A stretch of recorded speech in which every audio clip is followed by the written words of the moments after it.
This is Daily Blast Live. We're talking about what you're talking about. You all ready for this? Dun dun dun dun dun. This is a sham. No. Nope. Y'all, just stop. Welcome to DBL. It's Wednesday, November 3rd. I am Tori. I'm here with my good pals, Erica and Al. Well, last night, let's get to talking because it was a big night for Republicans in the race for governor of Virginia. Republican Glenn Youngkin won, beating out former Governor Terry McAuliffe. But in New Jersey, the race for governor is still too close to call at the time of our taping. Here's the deal, though. If both of these states go for Republicans, that's a really big upset because both states have been reliably blue. So what does this mean, and what was this an indictment of President Biden and his agenda? What does this mean for the midterms and for the next presidential election? All right. Big night for Republicans, not great for Democrats. Do you think this is an indictment on Biden? I think it has more to do with what you said, reliably Democrat, a little bit of political fatigue, and also when you're the underdog, you rally more. So I think it could possibly mean that, but I think those three things definitely are at play here. What do you think, Al? I mean, I think it's par for the course. I think anytime that there's a change, a regime change in terms of Democrat or Republicans in the midterms, we typically see a swing towards the party that lost. And this is kind of par for the course. I'm not surprised. Interesting. I just want to let you guys know that a Democratic pollster, Cornell Belcher, said it's time to hit the panic button because the base is not motivated. I think this says a lot about Biden and people's lack of excitement. I really, really do. Well, a lot of parents in Virginia are saying the governor's race all came down to education and a parent's right to have a say over what's being taught in schools, and more specifically, whether critical race theory should be taught. So many of you have probably heard the term, but do you know what it means? We're going to explain it. There's a lot to it. But basically, critical race theory is a way of thinking about America's history through the lens of racism. So why did this become such a wedge issue? A lot of people saying when Youngkin called it parenting, that was sort of a code word like let's go Brandon for let's not teach critical race theory. It really became the issue, and white women came out in droves and rose this 15 percentage points. Talk to me about what you guys think about critical race theory and the wedge issue. You know, I do, obviously I'm not a parent. I do think that parents should be involved in their children's education. I am the daughter of a college professor, so I take this very seriously. Sure. What we found out during lockdown was that most parents could not assist their children in their learning and their curriculum up to the age of about 4th grade. So I think that when we're talking about the dynamics of what children are learning, it is important to evolve. For me personally, I went to several schools where I was one of just a handful of students of color. No one ever thought about the way that I felt when we would have our video every February that we'd watch for like 3 years straight until we graduated to the next one.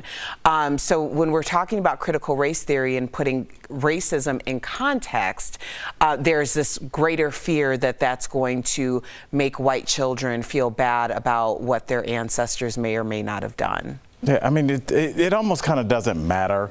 It's really when we start talking about issues of race, they've been always used to drive white suburban voters to the polls. That's what they do. So when we start talking about critical race theory, it's no different than, I thought that picture of that couple in St. Louis where those protesters were walking by and they pulled that. Yes, yeah. Trump he had that tweet about, they're coming for you in your suburbs, they're coming for your kids in college. It's the idea that they're coming for you. Yeah. They are coming to your house, and I'm the only person that's going to keep the barbarians from your gate.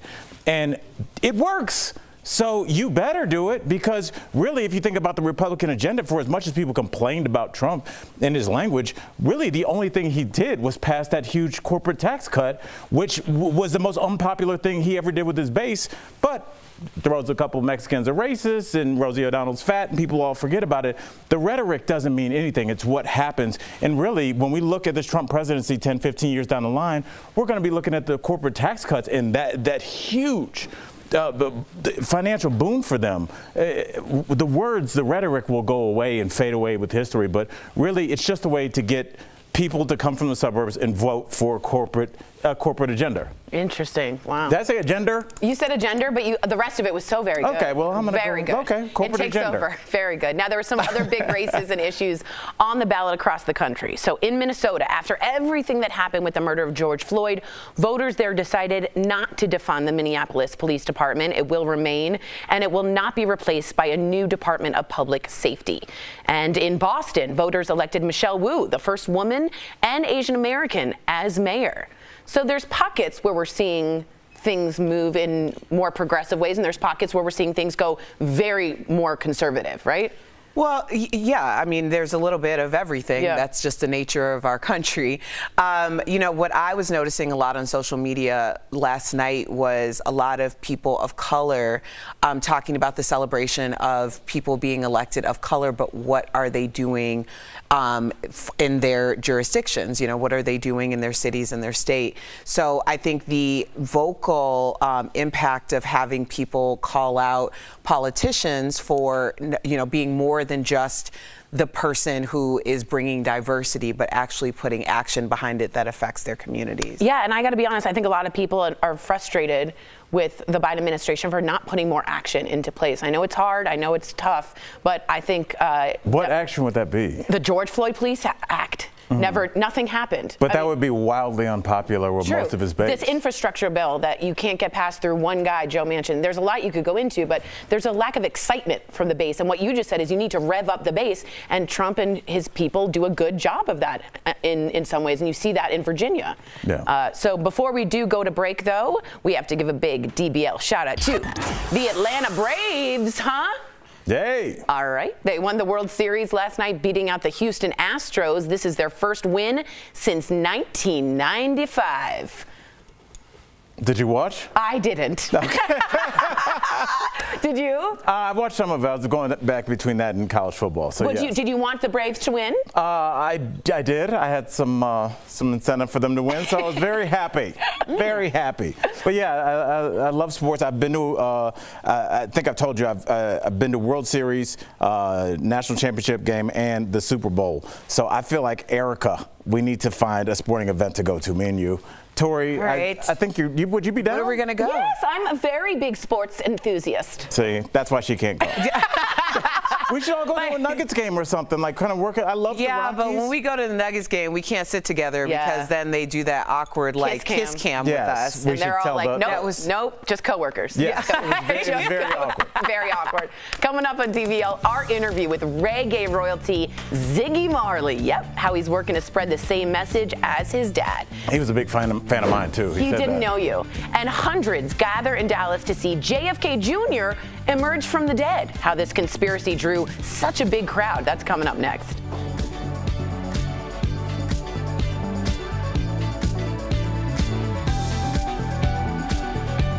Closed captioning provided by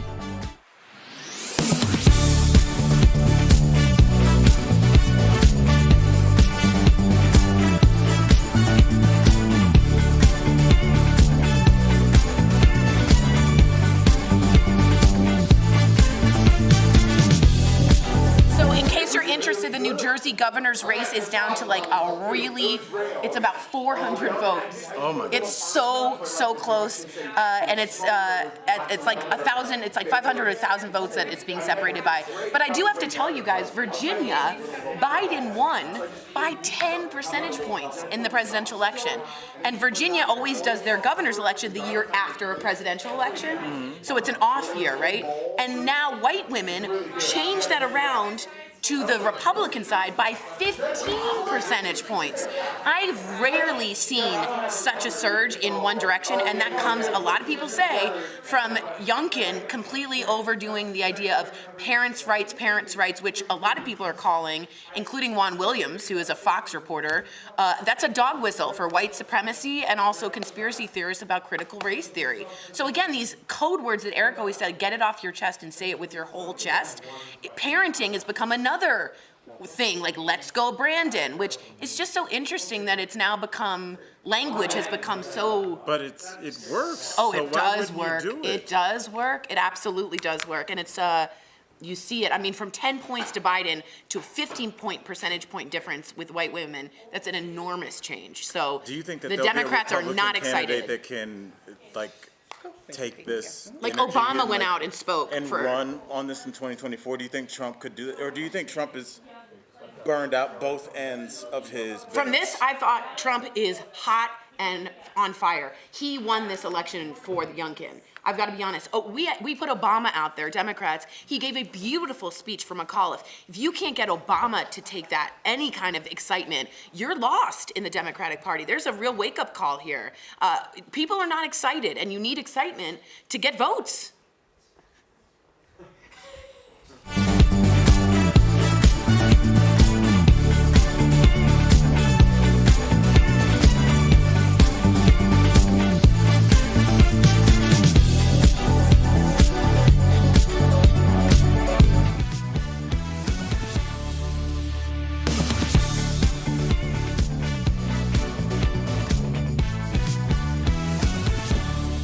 Woo! That was fun. Welcome back to DBL. So it was a very strange scene if you were in Dallas yesterday. Hundreds and hundreds of QAnon believers lined up along the grassy knoll, the famous grassy knoll, you know, the site of the JFK assassination. They believed the president's late son, JFK Jr., would miraculously appear and that somehow he would help Donald Trump take back power and agree to be his running mate. In case you don't remember, JFK Jr. tragically died in 1999 in a terrible plane crash. We got two epidemics in this world. We got misinformation, distruth, and pandemic. We got a lot going on. Is distruth a word? I made it up. Okay. What do you got? Talk to me. I have a lot of questions. Yeah. About distruth? Well, yeah, about distruth, and also why JFK Jr. and not JFK, since they were on the grassy knoll. I appreciate that question too.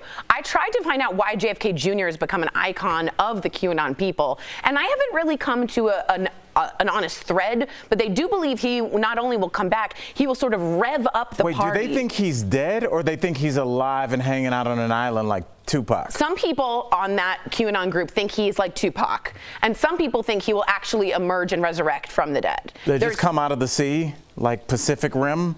Like how?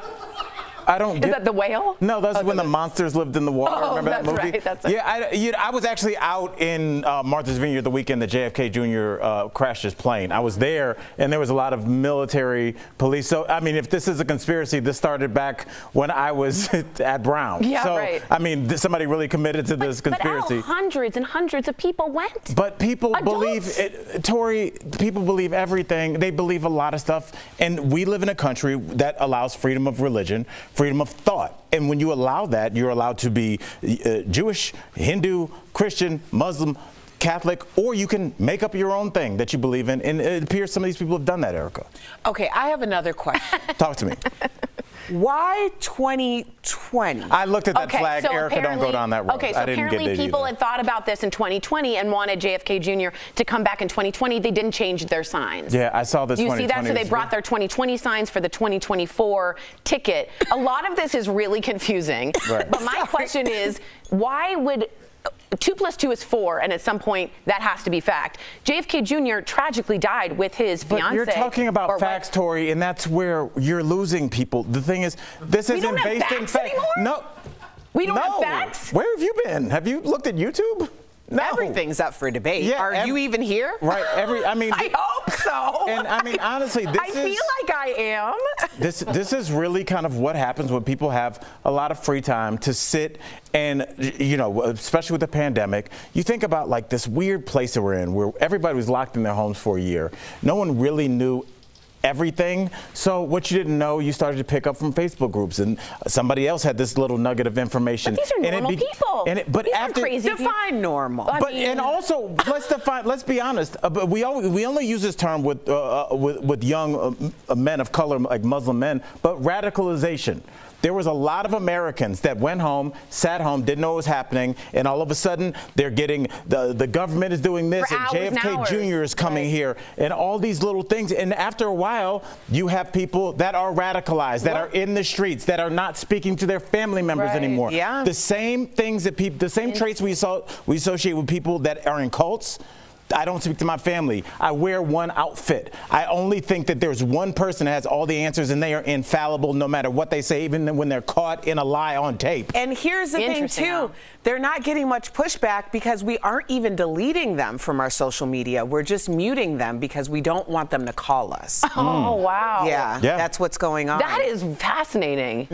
Am I here? And we have an unregulated social media system that does not, that can just, you can just say whatever you want and it'll be, you know, reproduced over and over again, and you just have misinformation out there. Radicalized. Interesting. Wow. Coming up on DBL, we sit down. Let's chill things out with Ziggy Marley. What does he think of DJ Khaled? He hasn't been radicalized. Yeah, owning a Bob Marley guitar. His answer is quite funny. Stay tuned.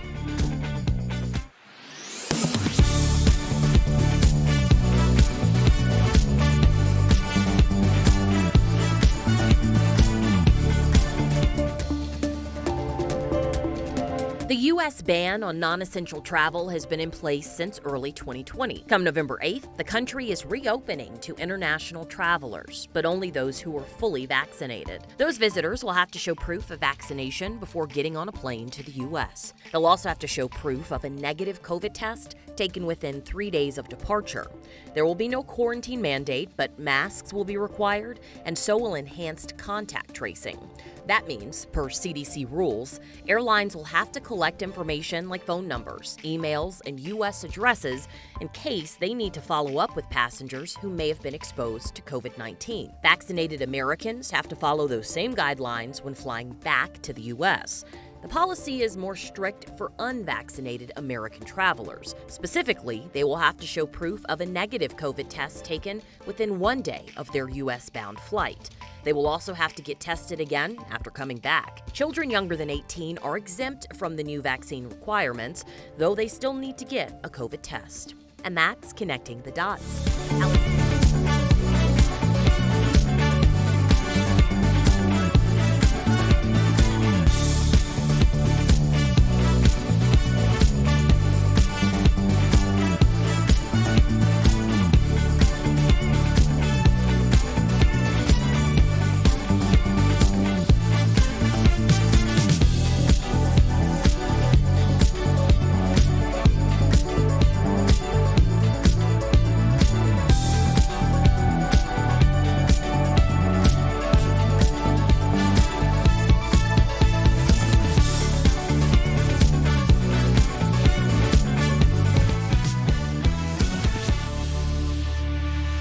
Lift our spirits, raise our voice. Let our heart beat like the sound of drums.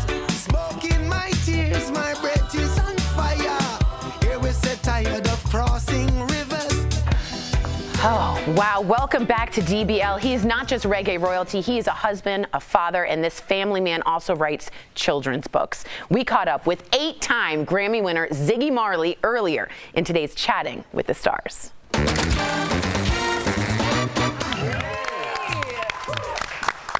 Hello, how you doing? We're doing Nice. amazing. Thanks for joining us. I did want to ask, DJ Khaled owns one of your father's guitars, and he shared this video playing it. And we know it's an instrument, but some fans feel it's almost too special to be played. What do you think about that? I think music is in everything, and you know, music. Some people hear things differently. Like that could be music to somebody. I mean, we're not judging anybody. We're accepting. You know. I love it. You're amazing. Great. Agreed. Ziggy, what an honor to have you here with us today. How does it feel when you sing your father's hit songs to a crowd of Bob Marley fans? I've been in a crowd plenty of times when you've done it. How does it feel for you? Well, the way I approach it, you know, it's like my song. I sing it from my heart. It feels like I'm expressing what's in the song. I feel real about it. You know. Do you have a favorite song of your father's or a favorite album, perhaps?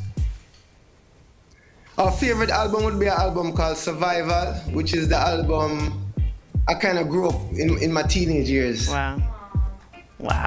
Love that. Talking to Ziggy. Yeah, I know, right? It's a little surreal. It's a little surreal. Now, Ziggy, let's get straight to it, because your latest album, More Family Time, features stars like Sheryl Crow, Busta Rhymes, and even Jamie Lee Curtis. She's an actor. So how does she help make this album special? So with Jamie, we had an album. I've known Jamie for years. such a cool person. So we had an album called Family Time years ago, and we invited her to read her books because we used her books reading to our kids. And so we invited her on that album, and we became, we had a good vibe together. And so I invited her back for this album. That's, I'm just thinking about like how involved you are with your family. I wrote a children's book called Where is Baby Ford? It's about my youngest son who's on the spectrum. And you also have written a children's book called Little John Crow. What memories from your childhood inspired this? Yes, growing up in Jamaica, where I used to live, we used to have a bunch of turkey vultures living like in an open field right across the street. So we would walk to school and we would have to pass these vultures.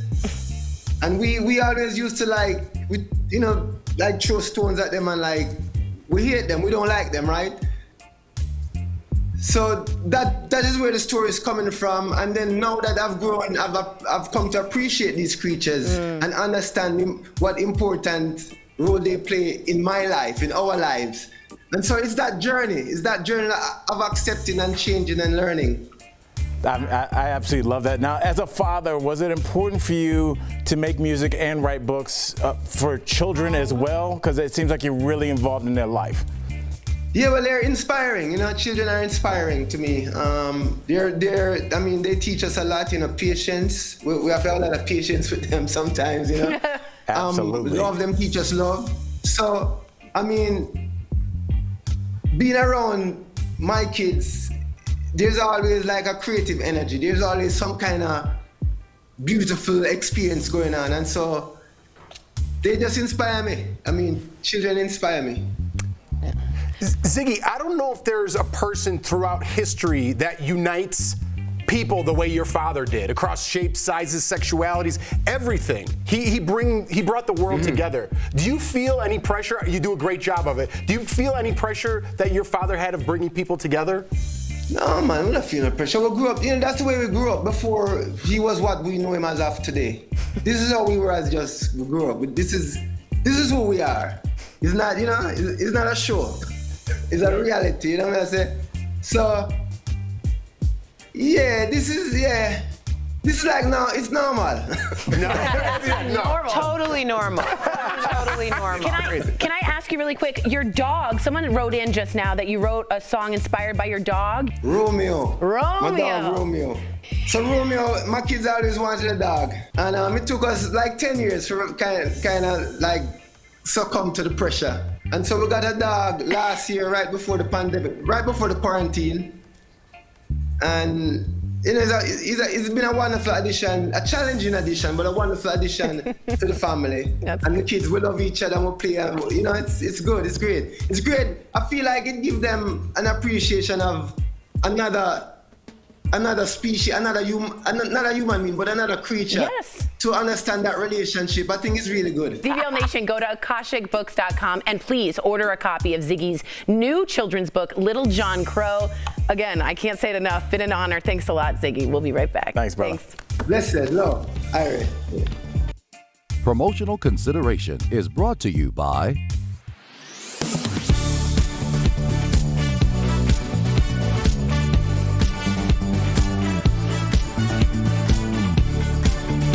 meant as advice for people lost or stranded was shared thousands of times on social media. The viral post even reached the Facebook page of a local police department. If you're stranded with low cell battery and you've already called 911, the message says next you should change your voicemail to contain important information. The message claims, quote, even if your cell phone dies or stops working, voicemail still works, unquote.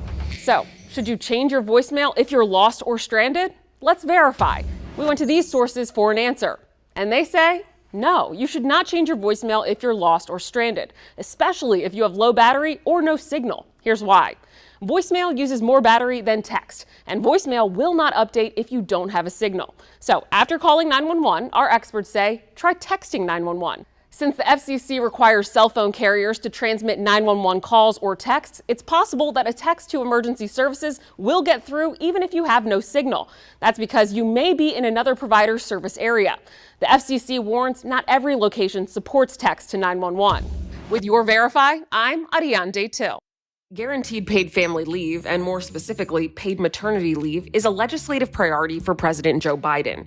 In a June tweet, the president called it a disgrace that, quote, the United States is the only industrialized country in the world with no national paid family leave policy, unquote. But is that true? Let's verify. We went to these sources for an answer. The World Policy Analysis Center is a university partnership that creates databases on social policies around the world. According to the center's data, only 8 countries, including the U.S., do not guarantee any paid family leave. The other 7 are Papua New Guinea, Suriname, and 5 island nations in the Pacific Ocean. What the U.S. does have is 12 weeks of unpaid job-protected leave for the birth of a newborn child. But that law only extends to employees at public agencies, public and private schools, and at companies with 50 or more employees. That leaves out many small businesses. So we can verify, yes, the U.S. is the only industrialized country to not guarantee paid family leave. With your Fast Fact, I'm Ariande Till. This November, don't miss a minute of DBL. I cannot wait. You want to play it safe? Nah, girl, we want to know. You don't feel like that's a little bit weird? No. I got to agree with Tori here. Hey, stop. I don't want to hear it. Here's how I feel. Okay, stop. I know. You mean like hooligans? Is the hooligan problem under control? There's no such thing as ghosts. I'm talking about. We're off to a good start. DBL is always all new every day.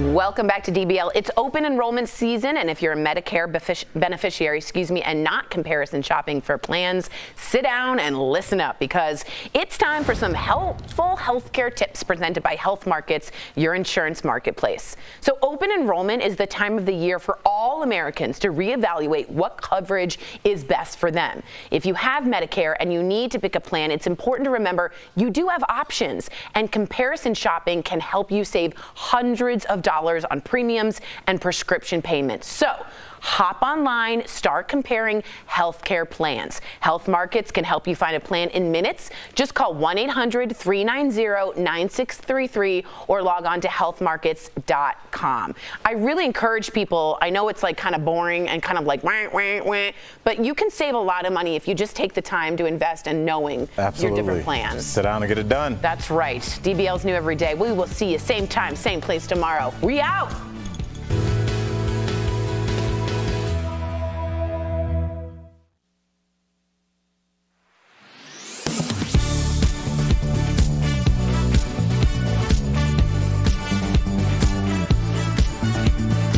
Research suggests that plastic barriers are not that effective at stopping COVID-19. In fact, they may be making some situations worse. We now know the virus spreads through small particles in the air. Good airflow and ventilation can help get rid of them. Now scientists tell the New York Times that those plastic barriers can actually cut off airflow in a room, trapping virus particles in concentrated areas. And those shields aren't blocking as many germs as you may think. Plastic can be great for stopping something like a cough or sneeze, but it does very little to stop the virus particles an infected person emits just by breathing. Those particles are going to waft over and under the barrier, often in a more concentrated way. These new findings have big implications for the school year. In fact, studies from Johns Hopkins suggest classrooms with screens on desks actually had an increased risk of coronavirus infection. Researchers say schools should instead focus on improving airflow, wearing masks, and encouraging vaccinations to keep COVID out of the classroom. I'm Audrey Castoreno, and that's Connecting the Dots.